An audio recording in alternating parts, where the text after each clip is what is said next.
Hi friends, பார்த்தீங்கன்னா இன்னைக்கு மதியானம் லஞ்ச் பண்ண போகிறோம். வாங்க பார்க்கலாம். மதியானம் லஞ்ச் பண்ணுறேன். அதில் பார்த்தீங்கன்னா லெமன் ரைஸ் பண்ணி பசங்களுக்கு கொடுத்துட்றேன். இப்போ வந்து எங்களுக்காக பண்ணுறேன்.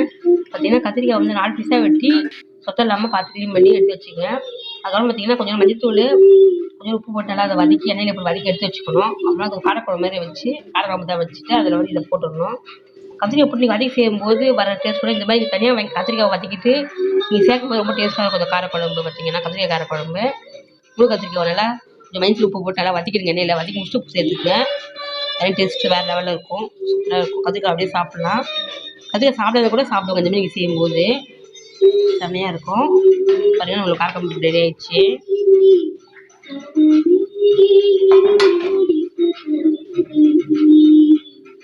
நிறைய கொத்தமல்லி தூவிட்டு இறக்கிடலாம். அவ்வளோ முடிஞ்சுது. காரக்குழம்பு காரக்குழம்பு ரெடி ஆயிடுச்சு.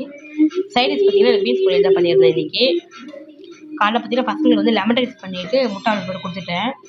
இப்போ எங்களுக்கு பார்த்தீங்கன்னா காரக்குழம்பு வச்சுட்டு நான் வந்து பீன்ஸ் பொரியல் பண்ணேன். அந்த பீன்ஸ் பொரியலுக்காக பார்த்தீங்கன்னா எண்ணெய் ஊற்றிருக்கேன். எண்ணெய் ஊற்றிட்டு கடுகு, கருவேப்பிலை, பூண்டு ஒரு 2 பல்லு வெட்டி போட்டிருக்கேன். அப்புறம் ஒரு வெங்காயம் போட்டு வதக்கிட்டுருக்கேன். உப்பும் போட்டேன்.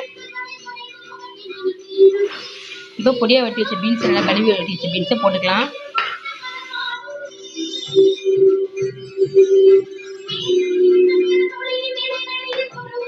நான் தண்ணி ஊற்றிக்கிட்டு கொஞ்சம் தண்ணி ஊற்றி ஒரு 1/4 டீஸ்பூன் மிளகாத்தூள் போட்டு கழுவி வச்சுக்கிட்டேன். நான் அந்த தேவை நல்லா வேகத்துக்காக. இப்போ அவ்வளோதான் நம்மளோட பொரியல் வந்து நிமிஷம் ரெடி ஆகிடும். பீன்ஸ் பொரியல் மூடி வச்சுருவோம். ஒரு 5 நிமிஷம் ரெடி ஆகிடும்.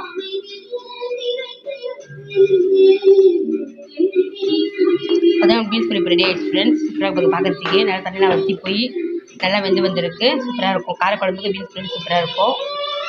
ஓகே ஃப்ரெண்ட்ஸ், நான் இப்போ சாப்பிட போகிறேன். இப்போ சாதம் போட்டு வச்சு தட்டில் பீன்ஸ் பொரியல் வைக்கிறேன்.